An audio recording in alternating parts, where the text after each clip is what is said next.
I want to focus on dynamic routing protocols right now, but I just want to introduce you to two complete ends of the spectrum when it comes to dynamic routing protocols.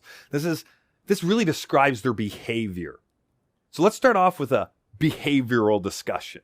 So we have distance vector routing protocols and we have link state routing protocols. Examples of distance vector routing protocols are EIGRP and RIPv2. Although EIGRP isn't 100% distance vector, its roots, its beginnings are distance vector. RIPv2, pure 100% distance vector. Whereas OSPF and ISIS, those are link state routing protocols. So what's the difference between the two? Well, you can see it right here. The way I've pictured it for you. Street signs versus a map. So distance vector is like street signs. I want you to picture yourself driving down the freeway, driving down the interstate, driving down some back road, doesn't matter. And you see a sign. And what does that sign say? Well, it has your destination listed. Let's say your destination is Radiator Springs. Yeah, Radiator Springs on Route 66. So you are zooming along and you see Radiator Springs. You're on Route 66 right now, and the distance is 105 miles. That tells you two things. If you keep driving that way, you'll hit Radiator Springs in 105 miles. That's it. That's what it tells you. Go that way, and the distance is 105 miles. Two pieces of information. That's it. That's all. No more. Are you going to know if there's any towns in between you right now and Radiator Springs? Are you going to know the speed limit between you and Radiator Springs? Well, right now it might be 55 miles an hour. But you don't know if it's going to drop to 30 at some point in time. You don't know if it's going to drop to 20. You don't know if there's any bridges, any tunnels, any meandering roads or routes through mountains or whatever it happens to be. You don't know any of that because all you have is a sign that says direction and distance. That's what a distance vector routing protocol is all about. Distance and direction.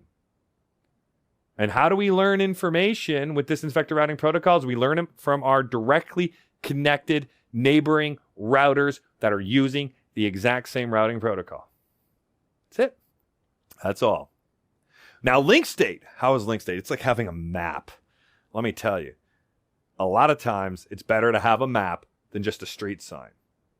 Why is that? Because the map gives you detailed information. Information about not only distance and direction, but other items of information that might be very valuable to you. Like, for example, the map might be indicating the number of exits between here and there in case you must take a biological break, which we all have to do when we're traveling long distances. What else could you learn maybe from a map? Well, depending on the type of map, you might be able to view the speed limits along that path, the number of towns along that path, the number of bridges you have to go through, tunnels you have to go through, or maybe the road goes like this and you're like, well, why don't we just take that way instead? Because it'll be a little bit quicker. So you have the ability to alter your path at any point in time when you have the map because of the detailed information. And that's what a link state routing protocol gives you. It gives you details, specifics. So that way there you make a more informed decision as to the best way to get to that particular destination. So OSPF and ISIS are going to create complete maps that can be utilized to figure out what is the best way to get to that particular destination network. And based on that information, they can make a really, really accurate, informed decision.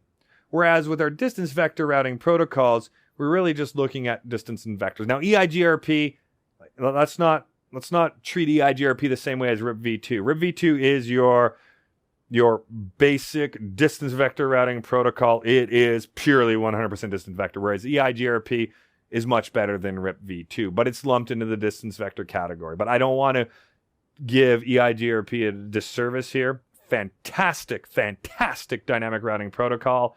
And I encourage many users and organizations to use EIGRP when they don't need to have this massive massive database of information and a complete map of the entire topology in order to get things done.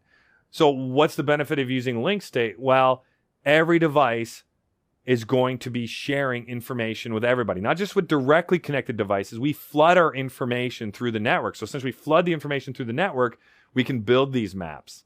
So there's a lot more overhead with link state routing protocols when compared to distance vector routing protocols. And you're going to learn more about EIGRP and RIP and OSPF and ISIS through all of your networking studies.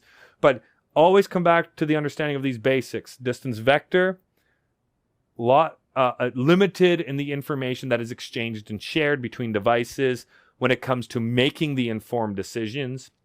Whereas with link state, we have a lot more information being shared, and we can build entire maps and make better informed decisions.